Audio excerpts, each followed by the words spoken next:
Un autre outil que tu as mentionné, Marie, pour un peu mieux comprendre ce phénomène, c'est donc le cycle de la violence conjugale, qui décompose un peu le phénomène en 4 phases. D'abord une phase de tension dans laquelle l'agresseur va instaurer un climat de tension par tout un tas de stratégies.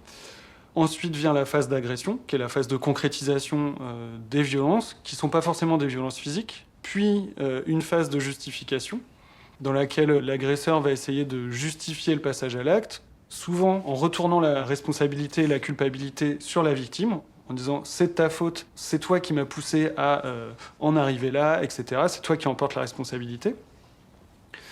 Ça peut aussi être des méthodes de banalisation de ce qui vient de se produire, en disant « non mais t'en fais tout un plat, c'est pas si grave que ça, etc. » Et la dernière phase, qui est la phase de réconciliation, qu'on peut aussi appeler la phase de lune de miel, où là, l'agresseur promet monts et merveilles, promet de chercher une thérapie, de changer complètement de comportement, de revenir à l'état antérieur de la relation qui est idéalisé, etc., etc.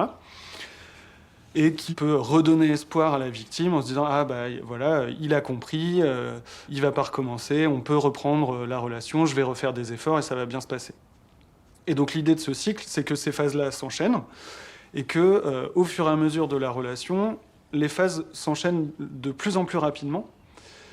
Et on en arrive souvent à des situations dans lesquelles la phase de lune de miel disparaît complètement. Et donc c'est les phases de tension, d'agression et de justification qui se répètent en boucle, de façon de plus en plus rapprochée. Il s'agit vraiment de stratégies de la part des agresseurs qui sont la plupart du temps assez conscients de ce qu'ils font. En fait, au moins en partie, ils savent pourquoi ils font les choses.